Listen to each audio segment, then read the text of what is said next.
All right, ladies and gentlemen, you're listening to KHTS, and welcome to a very special broadcast. I'm your host, Cardon Ellis. I'm really excited to be here today because I'm joined in the studio by two modern day, I don't know what to call you other than maybe adventurers, Hayden and Jackson Paul, who are the characters, the personalities driving a new project called The Stick of Joseph. If any of you guys have been following the interwebs, if you've been following social media, you can check us out on Facebook Live. You can go to Hometown Station and see us there. We'll be also doing a little bit of a live stream there.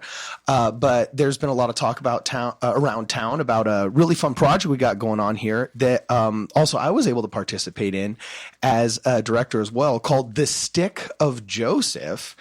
It's a documentary series that these guys shot in Israel, Jordan, and Saudi Arabia that really follows a lot of archaeological evidences, you know, in the Old Testament, New Testament, and the Book of Mormon. And I mean, what I'm seeing coming out of your cameras is just amazing. I want to get you guys in the studio here so that all my friends here in Awesome Town in Santa Clarita could hear all about it. So, yeah, let's just dive right in. Why don't you guys introduce yourselves?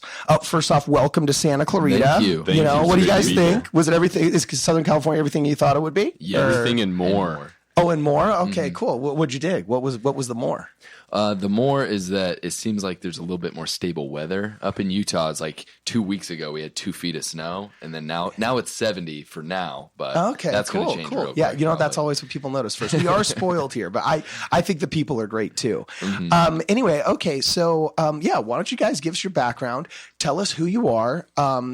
What your project is, what got you interested in this, the whole 9 yards, and then who you think would be interested in this. And yeah, let's just dive right in. So hit it. Who goes first? Yeah. So even though our voices may be very similar, right now speaking is Jackson Paul, and Hayden Paul is right next to me. So he's my older brother.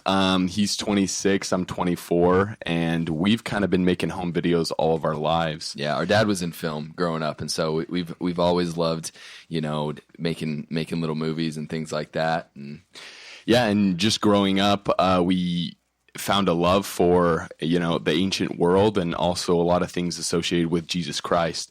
And as a desire to kind of learn more about God and Jesus Christ, we've embarked upon this journey of documenting different evidences of Scripture and specifically around the Book of Mormon.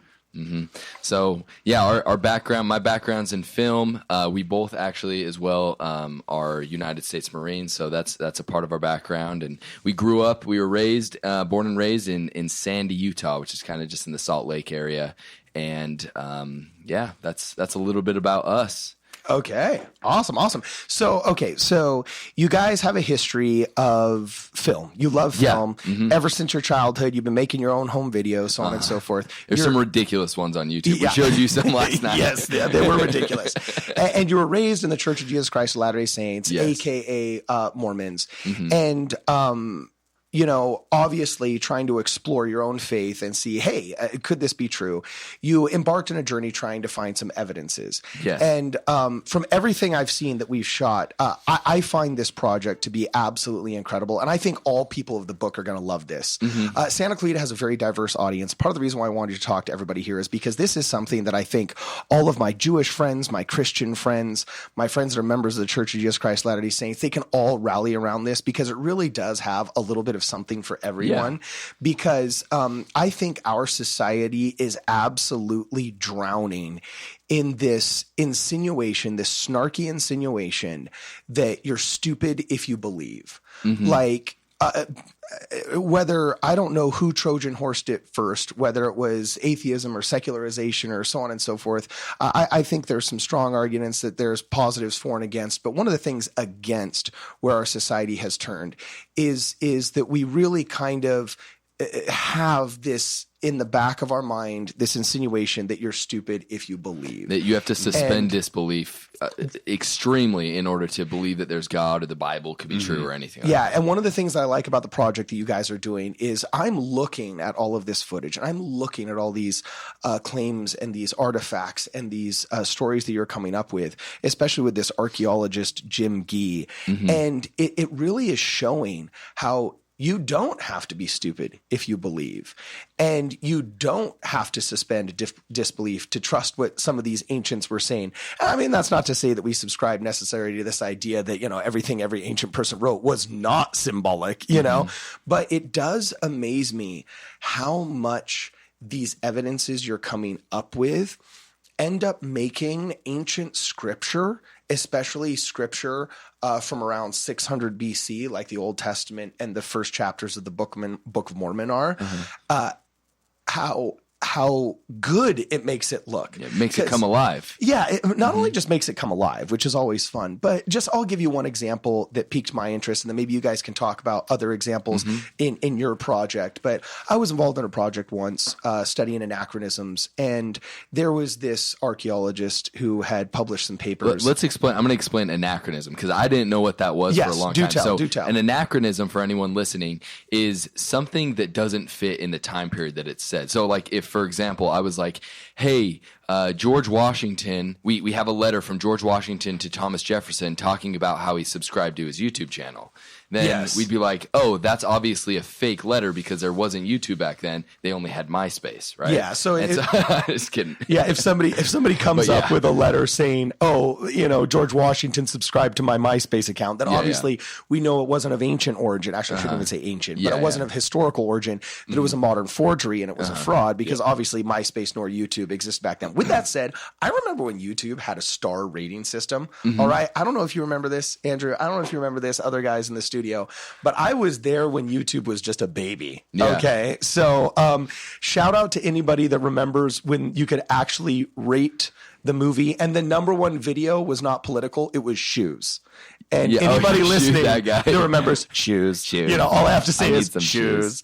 Yeah, and then everybody knows exactly what video I'm talking about. So it's hard to believe that was like less than a decade ago. But anyway, one of the things that piqued my interest in this project was a previous project I'd work on because I love archaeology. I am that geek who wishes he were a modern Indiana Jones that will actually read the scanned At one point, I was literally taking free I was signed up to take free Hebrew classes at the Central Synagogue in New York City. Just because I wanted to be able to read the Dead Sea Scrolls in their original tongue without a translator. I mean, that's how absolutely I will geek out on some of these ancient scripture things, but everybody's not that way.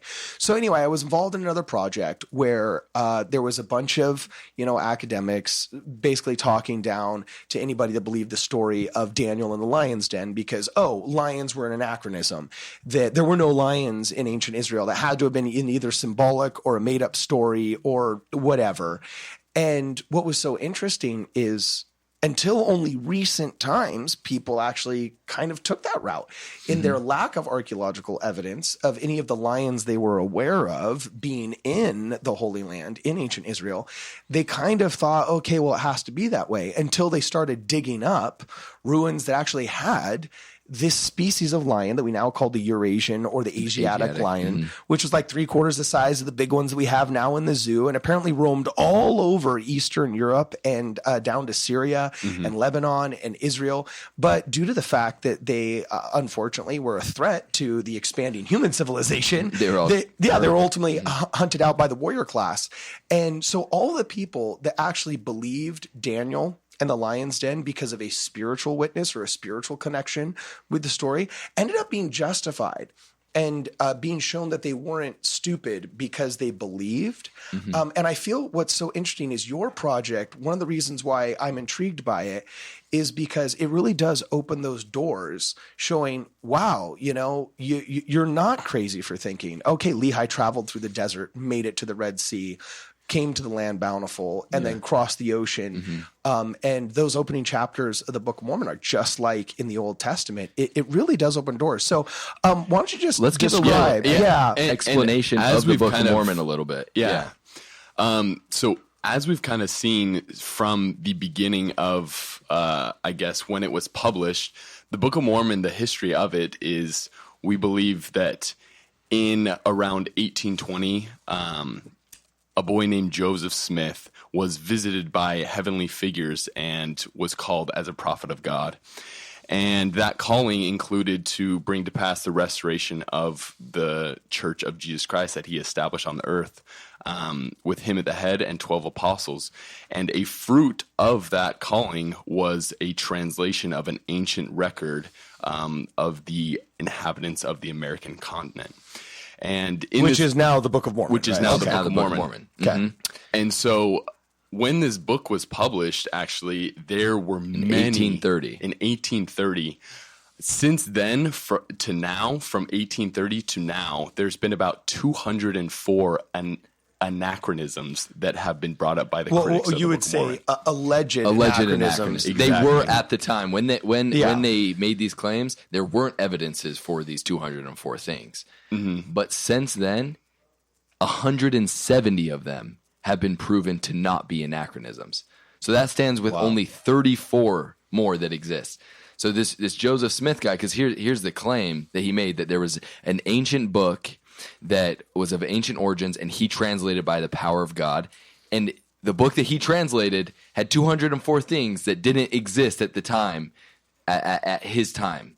Yeah. And now that's been changed. Like, now we see that 170 of them actually did. And so either he was good at guessing 170 unique things in the Book of Mormon thus far, or maybe he was telling the truth. So if I were to summarize what you were saying for anybody that's just recently tuning in, that the very first prophet of the Church of Jesus Christ of Latter-day Saints, nowadays commonly referred to as the Mormon Church, translated a book called the Book of Mormon that purports to be of ancient origins. And from its inception, the critics of the church, specifically the critics of the Book of Mormon, have pointed to what they perceive as anachronisms of an evidence of its fraudulent nature, or its pious fraud, or it's just he was crazy. And we've seen different lists, some of them saying there's 200 of them or 300 of them, but as time goes on, any forensic scientist, any investigator, any detective will tell you that frauds only look worse over time. You're saying that the reverse is happening. Yeah, exactly. Of these in a big way. 200 acronyms in a big way, we're finding more and more and more and more evidence that actually supports the possibility of Lehi's journey as stated in the Book of Mormon and as translated by Joseph Smith than any evidence against it. So that's a very bold claim, obviously. I mean, I can hear people booting up their laptops to already start blogging against you Yes, right of course. now. I can hear them. In your project, just describe to us possibly what are one of those anachronisms that you feel, I guess you could say, debunked. Yes. And also, before you go into that, tell us the bird's eye view of what you did. I mean, you went to Israel, Jordan, Saudi Arabia.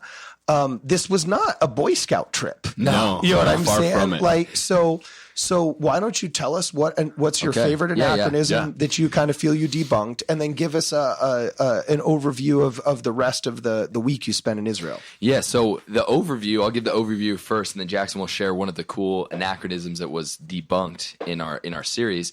But in the beginning of the Book of Mormon, it starts off with this guy named Lehi. He lives in Jerusalem, 600 BC, right before the Babylonians come in and destroy it. So that's actually Old Testament times. The same time as like Ezekiel. So anyone who reads the Bible, Or Ezekiel Jeremiah. and Jeremiah were happening at that same time, right? Okay. And so I'm calling Lehi- my rabbi buddy up, and I'm fact checking you right now. Lehi. Honey, we're coming. No, I'm just kidding. Lehi, and he gets a command to leave Jerusalem because it's going to be destroyed.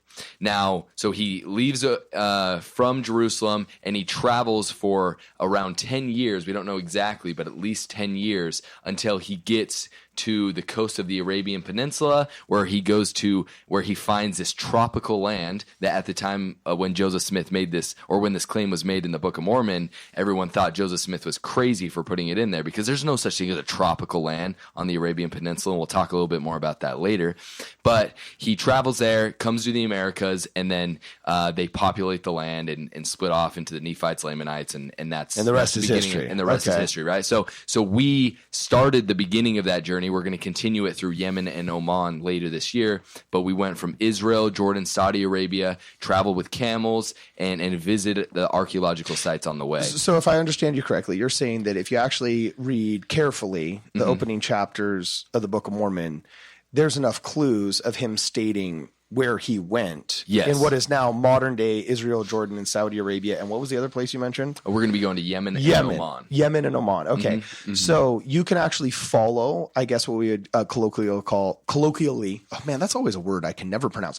Colloquially. Oh man, that was not meant for the human mouth. Yeah. So in layman's terms, we can call that Lehi's Trail. So as dictated in the Book of Mormon, Lehi's journey goes through Israel, Jordan, Saudi Arabia, and then to Oman and Bountiful. And that you have done the first 3 steps of those 5 countries, tracing that journey. And you feel that you've been able to debunk some of the critics along the way. Because the best way to figure out if it's true is by actually going. So is this the steel swords you talked about in the pre-show? Is this the okay? So hit us. Exactly. So when the Book of Mormon first was published, in the beginning chapters, a story is described in which one of the main characters, named Nephi, he comes across this man that has a steel sword with a golden hilt. Now, at the current time, and honestly, not until very recently. So you mean in the 1830s when people were first discovering the Book of Mormon and reading it? Okay. Exactly, yes. And so not until recently, steel swords were never have thought to have existed in that time period. They actually, it was a general consensus that they didn't exist. And when the Book of Mormon was published. Exactly, when the Book of Mormon was published. But since then, with further archaeological research, there was a sword discovered in the 80s called the Jericho sword. Now, if you look up a picture of this online, you'll probably see just basically a rusted out piece of rebar is what it looks like. And only really old. Only through chemical analysis were they able to determine that, yes, indeed, it was made of steel. However... And dated to 700 BC, which predates the Book of Mormon. Exactly. Okay, well, what'd you guys find? I mean, you didn't go to Jericho, right? Exactly. Well, we were near there, but we went out in our travels in Jerusalem. The in-field expert in which we brought with us, named Jim Gee, he's been doing work over there for about 25 years now. And he's become really good friends with all the antiquities experts. And in a private Is that collection, the guy named Aladdin? Yeah, Aladdin. Oh, man, that is so cool. We actually met a real Aladdin. His name is Aladdin. His name is Aladdin, but he goes by Alan because he thinks that is... Yeah, because he lived in San Francisco. He totally Americanized his name and his street signs, and he's crushing it in the antiquities dealing. Exactly. Okay, yeah. And so in his private collection, he had a Damascus steel sword with a silver hilt that they chemically analyzed that dated back to 6th century BC. 6th to 9th century BC. So within 300 years, fits the narrative perfectly with the Book of Mormon, showing that first off, steel exists. Second off, it was made into sword form. And third, that precious metals were used as hilts and during that time period as well. Which especially for none very of that existed important. when the Book of Mormon was translated. Wow, no one knew that. And this is all just kind of breaking news, shall we say? Like archaeology is a very slow thing. Yeah, we haven't shared this sword with the world yet. You can't Google it and find it. We're going to be showing it in the docuseries for the first time. Interesting. So one of the earliest claims against the narrative of Lehi's journey through the desert, dating all the way back to the 1830s, you say is a lot of people saying, "Oh, well, steel couldn't have existed." By the way, there's such a bias to that. Like we do have a modern bias, thinking like we're ancients, the smartest. Yeah, the ancients just. You look at dynastic Egypt, and they were able to manufacture things better than we did using. Who knows what tools? Yeah, using we don't know tools and protocols that we do not understand to this day that blow my mind. So I have to strip myself of modern presentism and modern bias. But you're saying that one of the first arguments against the Book of Mormon was naysayers saying, "Well, steel couldn't exist," and nowadays. We look and think, oh yeah, that's modern bias. But you're saying that you have not just shown that steel swords exist, but they existed in a way that is almost as exactly described in Scripture. Almost exactly. In the Book of Mormon. And this is coming out in your docuseries? Yes. And guess what? The guy who has the sword and who shared all these things, he's not a Mormon guy. He's a Muslim guy. And he didn't even know why we were interested in the sword. But the way he describes it all is exactly. But that's just one of the evidences, Cardon. We have a bunch more that we want to go through. Okay, and we're cool. Gonna share. Well, guys, stay with us. We're in the studio right now with Hayden Jackson Paul. Their project is called The Stick of Joseph. They're talking about archaeological evidences of the Old Testament, New Testament, and the Book of Mormon, specifically Lehi's journey. This is intriguing stuff. We're going to catch you on the other side of this commercial break. Welcome back, ladies and gentlemen, to a special broadcast on AM 1220 KHTS and FM 98.1. We're talking about a new documentary project called The Stick of Joseph. I am your host, Cardon Ellis, and I am joined today in the studio by the executive producer and the hosts of this project, Hayden and Jackson Paul.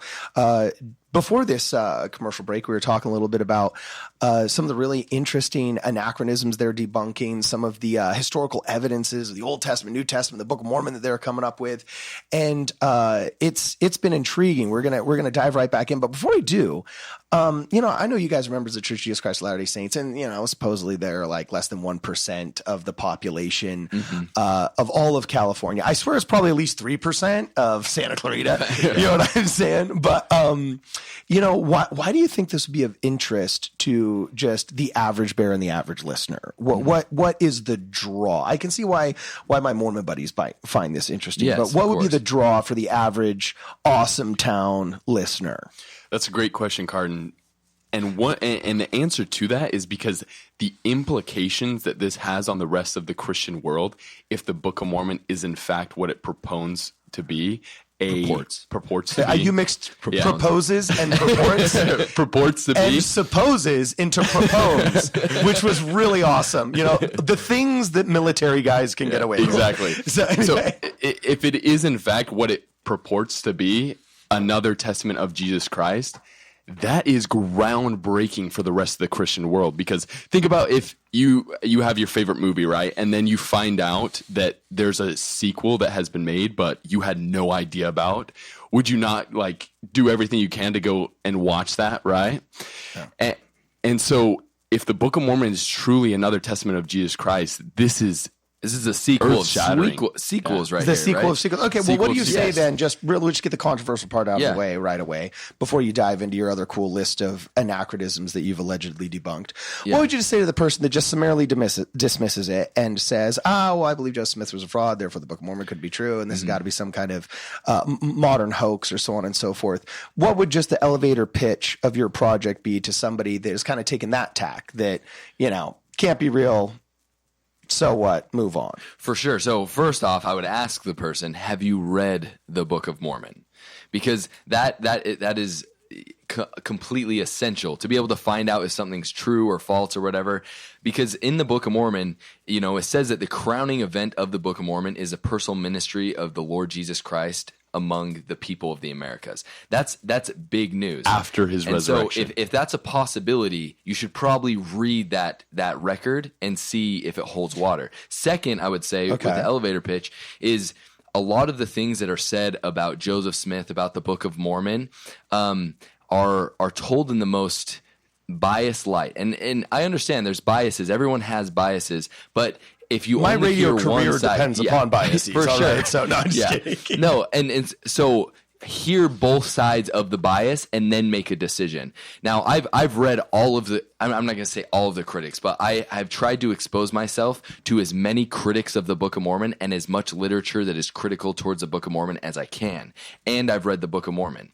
And so it's by doing that, by holding both the critics and the pro Book of Mormon literature in your hand, that you can get a clear vision. And so that's what we're trying to do with this project, because unfortunately a lot of people aren't reading these days. I don't know if you've noticed a lot of the reading rates are really low. If it's not on TikTok, it does not exist. Exactly. If it's not a Netflix miniseries, then most people aren't going to consume that's it. Too You know long. what I mean? Yeah. Even that's too long. I only watch the highlights of the Netflix miniseries on TikTok. So essentially what we're trying to do is we're trying to share these evidences and both perspectives in a way that is consumable by most people these days, right? Because people will sit and they'll watch, a 5-episode miniseries on a bunch of serial killers and they'll just consume that in one night, right? Well, maybe we can provide something that's a little bit more uplifting and has a little bit more value than just than the majority of media, and give that to the people so that they can make a decision on this very, very. I understand how bold this claim is,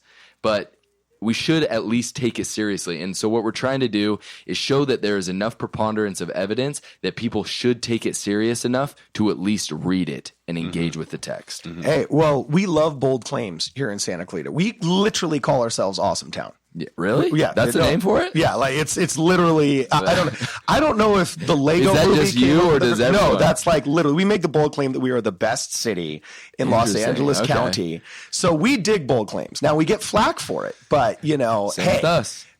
when it's second place, you know what I'm saying? Of course, I'd throw flack at the first placers too. Yeah. So anyway, Santa Clarita pride aside, I find this intriguing. If I want to summarize what you basically said for anybody that might just be tuning in, that you're a member of the Church of Jesus Christ of Latter-day Saints. The Book of Mormon is a controversial text purporting to be of ancient origin with naysayers that say no way. So you decided, you and your brother who have history in film, want to put that scripture to the test and actually go to Israel, Jordan, Saudi Arabia, and then in the future, Oman and Yemen to follow what the original characters in those first opening chapters of the Book of Mormon said they did to kind of put the text to the test. Is it fair to, I would say, Yes, that that's your good. project, The Stick of Joseph, is putting the text of the Book of Mormon to the test and seeing if it passes archaeological muster? Yes. Is that what you're saying? Impeccable summarization. Okay. And before the commercial break, you said naysayers claiming that there could be no steel swords of ancient origin, like the Book of Mormon purports that there was in the hands of a man named Laban, wielded by a prophet called Nephi, that recent archaeological inquiry, very recent, has actually shown that you didn't need a blast furnace to do it, and that the ancients weren't dumb, and they actually had indeed made steel all the way up from the Crusader period of Damascus steel to about 900 BC. They're finding archaeological examples. And that's one of these anachronisms, or meaning one of these archaeological doubts, shall we say, that somebody had of the ancient origins of the Book of Mormon that you were able to kind of debunk. Yes. So were there any others that you came up with, or are you just a one-trick pony? No. Yeah, that was it. Oh, no, I'm just kidding. No, it's like, that's it. We're going to cut a commercial there's break way right more. now. Okay, keep going. What else you got? There's way more. So one of them, I'll kind of set it up, and Jackson can explain how it was, how it has been debunked. So in the Book of Mormon, what happens? There's this guy named Lehi. We explained this earlier, but a guy named Lehi is commanded to leave Jerusalem. So he leaves. He stops at a few places, and in his journey, he stops at a place that they called the Valley of Lemuel, a place that they called Shazer, and a place that they called the Land Bountiful. So there's three places that they stop where they say that they called it this, right? Okay. But there's one place that they stop that they say we stopped in a place called Nahum, Nahom. So you're saying right? that these characters in the Book of Mormon, they named the places they went along. However, there was a set of places that already carried like a local tribal name. Yes. And you can tell from the grammar of the Book of Mormon that that was a pre-existing name, not one that they came up with. Yes, and Okay. it was an existing place. Now, at the time of the Book of Mormon, when the Book of Mormon was published, there wasn't a place called Nahum, like an existing place. Especially known to the Western world. And it's kind of hard for us to understand that with our Google Earth and Google Maps just right on You our can look phones. at everything. You can Yeah, if figure you out. want to go to ancient maps, you go to MapQuest. Yeah, you know what I'm saying? So, I mean, like, how did they just not MapQuest this? Yes. Okay. And so these maps, especially ones of Arabia, because it really wasn't until World War I with Lawrence of Arabia that the Western world really explored the Arabian Peninsula And documented it. And documented it, right?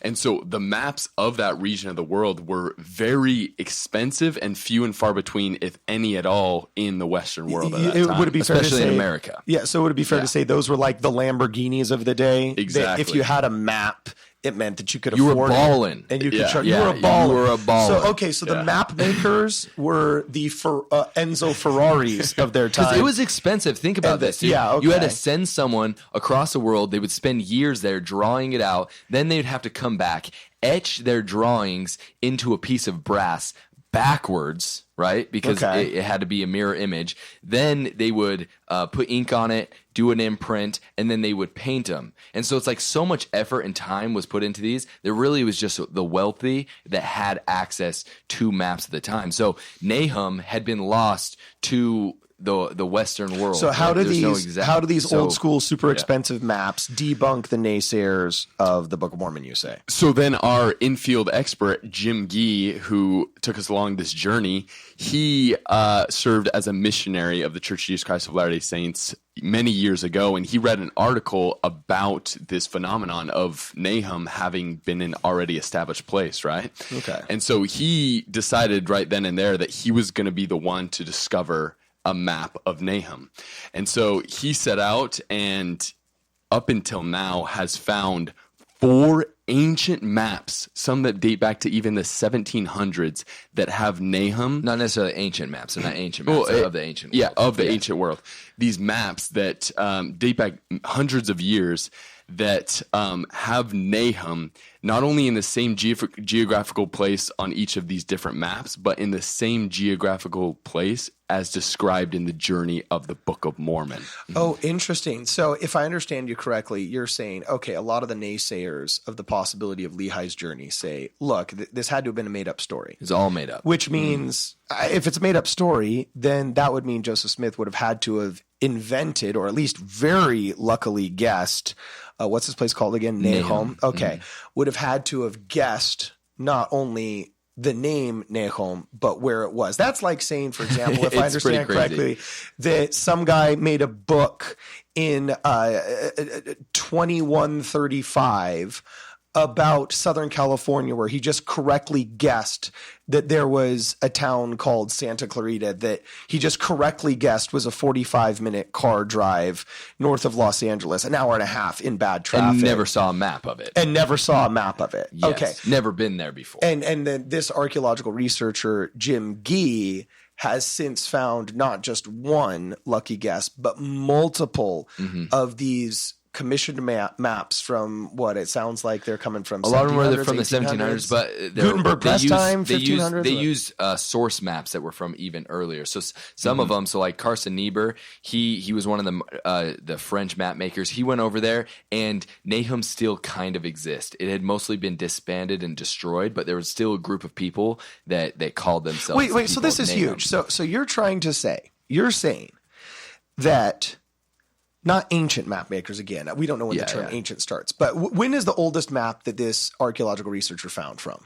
What year? More or less. What century? 1700. 1700. Okay. Yeah. So you're saying that the Church of Jesus Christ of Latter-day Saints formed in the 1800s. Yes. That there are maps from the 1700s, possibly up to a century. But none of them have been found in the United States, be clear. All of these were Zero found maps in have been private found. estate sales in Okay, Europe. so you're saying that the story of Lehi's journey mentions specific areas. I know one of them you mentions the Red Sea. Yes. We've known about the Red Sea for thousands of years. Yeah. Okay.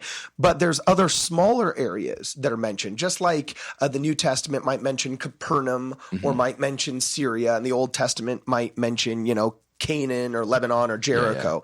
You're saying the Book of Mormon mentions specific cities, one of them called Nahum, and that there have been ancient maps that have correctly identified the place of Nahum, correctly spelled and in the location that the Book of Mormon says that it is and should be, and this all matches up archaeologically. Yes. And what I will say is that so like That I is said, a bold claim. yes. Made in the bold claimed town. Awesome town. Now they stopped. Okay. They stopped. So they stopped adding Nahum on maps by the time that the Book of Mormon was coming out. So I think the last time Nahum showed up on a map, I believe, was like 1760 something. Right. So it dates before there. So a critic could say, "Well, Joseph Smith just got a hold of one of those maps."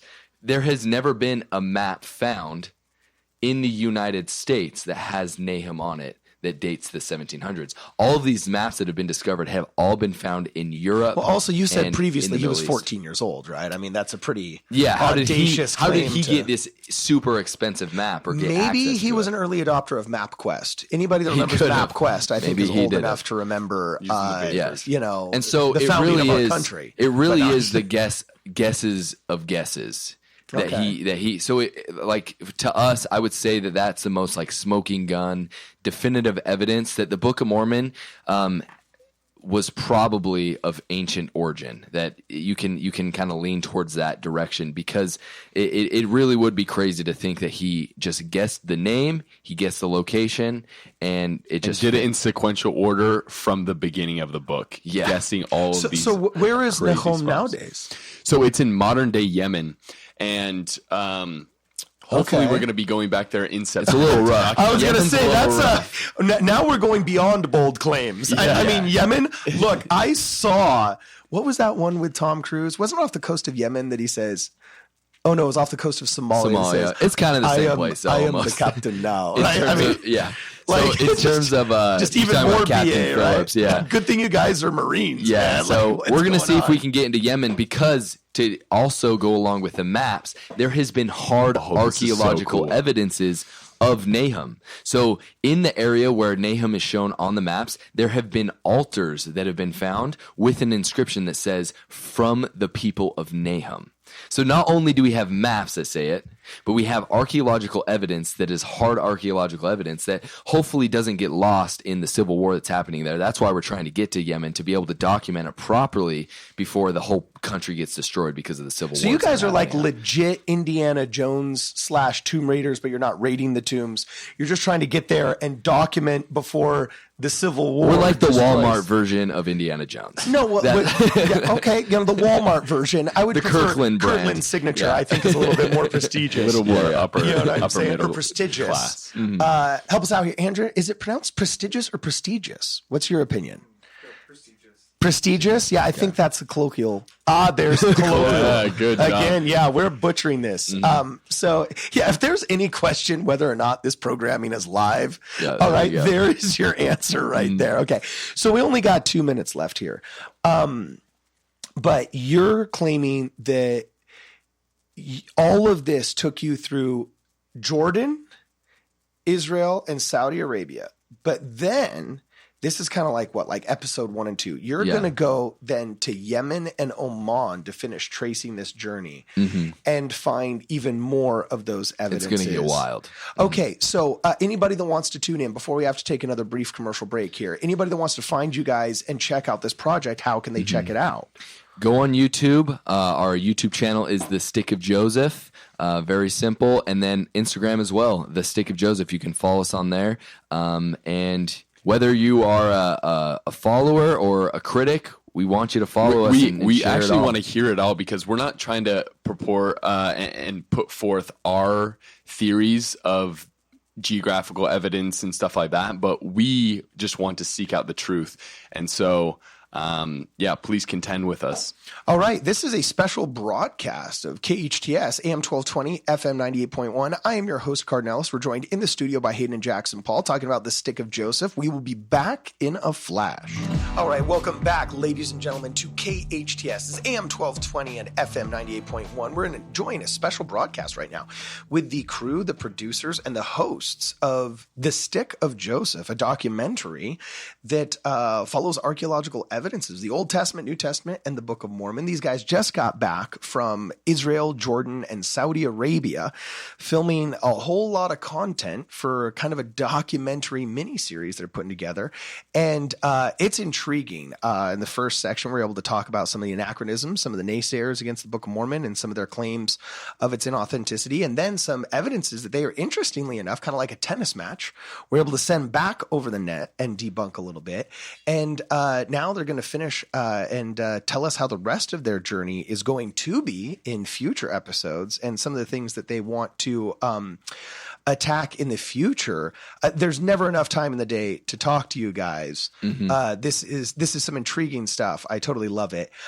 So earlier, I do want to wrap something up that you said earlier, was you had mentioned that people had taken issue with a part of the story of Lehi's journey. There's some small detail of him going to an area that was lush and beautiful, or I don't know if you used the word tropical or whatever you used. It sounded like some kind of giant oasis or something.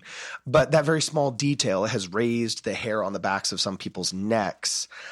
because they say, hey, wait a second, ain't nothing in the Arabian Peninsula like that. And you say otherwise. Yes. Well, okay. It's common knowledge now. We're not saying anything. We're just showing what is. But they could say that to me, and I'd think like, oh, sure, I believe you. I've never been there. Everyone can Google what which we're is about so to say cool. right Why here. you guys are going there and actually checking seeing it out yourselves. Yeah. Okay. So what happens? Before the break, we were talking about a place called Nahum, which is an archaeological evidence. So after, in the narrative, from Nahum, they travel nearly eastward, and they travel through this big desert called the Empty Quarter, and it's the largest sand desert in the world. They sojourn there for 8 years, and then from there, in the Book of Mormon narrative, they end up in a place that they called Bountiful. Now, at this place, they describe how it had many fruit, and it had honey, and it was tropical and lush and beautiful, flowing water, and all of this. Does it use the word tropical? Isn't that kind of a modern It doesn't use term? tropical. No, okay. but We're it just indicates that it explaining. had that. That's just the flavor. The Like if it flavor. were a video game, it'd look like the background of Donkey Kong on N64. Yes, exactly. Okay, cool. Now So, you just put it in millennial Imagine terms. Donkey Kong Okay. on N64. Well, okay, excellent. So, By the way, this is top-notch programming. Yes, We are it is. totally highbrow here while referencing Donkey Kong on yeah. N64. At the end, Okay. at the time the Book of Mormon came out, the idea that there was a place like Bountiful as described in the Book of Mormon, it was absolutely ludicrous. The Arabian Peninsula was thought to be nothing but barren desert. And guess what? When you can go on Google Earth right now, look along the 2,000 miles of coast on the Arabian Peninsula, and pretty much all of it is exactly that, barren desert. Okay. But if you look where Nahum is on the ancient maps that we found, and you go nearly eastward until you hit the Arabian Peninsula, there is about a 40 to 60 mile area of that 2,000 miles that is lush, green, filled with fruit, flowing water. Really? Like and if you honey. look up images, it looks like Thailand. Like Yeah, it's it's beautiful. seriously Really? It's where all the incredible. Saudi princes go to vacation. It's like a vacation spot now. So the place that we're talking about is called Salalah. So the Book of Mormon's the original TripAdvisor. Yes, is what you're it's the saying. original Like, TripAdvisor. okay. If you live in the First Arabian guy to rate it Peninsula, was you wanna go Lehi. here. Yeah, he's like. So if I look up on wonderful. TripAdvisor, is there a 600 BC year old review that says, great honey, Yeah, lush, exactly. lush fruits and vegetables? Would stay here again. Yes, Would and stay so- here again. So that's just another. Like I said, we're hitting upon, and we've only talked about 3 of them. We probably have a dozen or more that we're hitting in the docuseries of just like these crazy quote unquote guesses that the critics would say are guesses that would have to have had happen in sequential order in order to, say that the Book of Mormon is false. You have to say that he guessed all of these things. Okay, and which in is just wild to believe. In the pre-show, I think one of the things you'd mentioned about is how you really like analyzing and investigating some of the critics' complaints here. By the way, if you guys want to engage with this, check out the Facebook live stream on hometownstation.com. If you got any questions for us or these guys here, we'd love to field those questions and stuff like that, maybe in even some future shows. But you mentioned that you love studying a lot of the anti-Book of Mormon arguments to kind of see like, hey, where are the critics coming from, so that you can also go and investigate those claims as see well. if they hold water. Yeah, themselves. and add those to the equation. You said something about how like they had said it was impossible for Nephi to have built a ship back then, which again, I'm really dubious of some of these claims because it seems so modernist. Like we sit so arrogantly on the shoulders of giants, thinking that everybody before us was just dumb savages. We were the first ones to figure Yeah, it out. and I look at the lives that some of these people lived and thought they're actually far more advanced than us in so many ways than one. Who cares if they didn't have a Tesla, But anyway, You mentioned that like a lot of people have criticized the idea of building a ship and leaving Yemen or Oman or whatever that land of bountiful was because there was no wood and there was not a tropical area. But you said that you actually found a place that was a port city that traded in wood, or what was the deal there? Yeah, so there's a lot of different theories, and that's the thing that's super interesting about this series is that because it isn't like a direct, like this is what happened, this is what happened, and this is where it happened, there's a lot of questions that can be asked about, or there's a lot of room for people putting it forward different theories. So one of the theories is in that area of Oman, where Bountiful is, where that tropical area is, there was an ancient port city that exists for, we don't know how long, but at least 1000 BC, that was called Korori. And Korori, they traded in giant timbers from the like across through the Indian Ocean from India.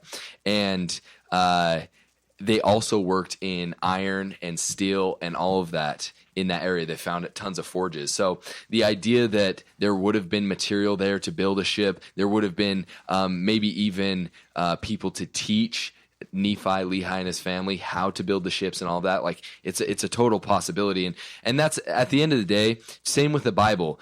Anyone listening, you could never prove the Bible. And I don't think God wants us to be able to know without a shadow of a doubt that everything in the Bible is true. Because or that your physical witness won't be 100%. Oh, yes, exactly. Yes, but what we're showing is that everything in the Book of Mormon is just as much in the realm of possibility as anything in the Bible as well. And that still isn't enough, because you need to garner that spiritual witness, which can only come from reading the text. Yeah, the physical is so cool, though. And one of the things I would say before we wrap up here is, I know there's a lot of pastors that listen to this radio station. I've dealt with them in my many workings here, and I think you guys are going to love some of these physical artifacts these guys are coming back with, and that this researcher Jim Gee has. And if your congregations are interested and you want to see them, like, my mind was blown when I saw New Testament stuff, not just Book of Mormon. Those we didn't even get into lamps, the New Testament stuff. Yeah, those Herodian lamps. I mean, guys, if you're a pastor of a temple local shekels, temple shekels. If you're a pastor of a local congregation and you want to make the New Testament come alive, specifically the life and the teachings of Jesus Christ, there's some artifacts that the archaeological researcher these guys are working with have that are just absolutely amazing. One of them was the Herodian lamps that is famously the parable of the 10 virgins used. Mm-hmm. And when you get a hold, like an original 1st century AD Herodian lamp, and you get to see how our paintings and modern paintings we have don't do it justice. Mm-hmm. That, it kind of makes them sound like a bunch of stingy ladies that didn't want to share this ample and bounteous oil that they had, when in reality, you see these little alabaster boxes that held the precious oil, and you had these small containers that were really only enough for 3 or 4 hours, and there wasn't the ability to actually share. Mm-hmm. Symbolic of the fact that you actually need to be personally prepared. When you all of a sudden see the real artifacts and you put them up against the common cultural representations, and you realize the disparity between the two, and how the original artifacts bring that to life and shed more context on these parables, they just hit harder.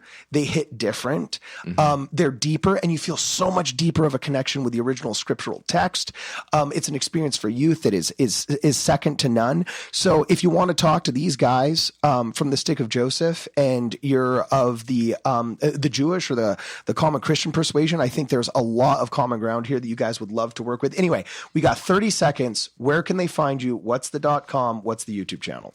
So you can find us. We're on social media, on Instagram at the Stick of Joseph, as well as on our YouTube channel. That our series isn't going to be coming out until probably the end of this year, beginning of next, but we're going to be releasing things here and there on our YouTube channel at the Stick of Joseph as well. Okay, well, you guys have been listening to a special broadcast of the Stick of Joseph at KHTS. Sorry, a special broadcast at KHTS, AM 1220, FM 98.1 of the Stick of Joseph. This has been awesome. Hopefully, we'll hear from you guys again. Thanks for coming. Thank you. Thanks for having us. KHTS. See you guys on the other side.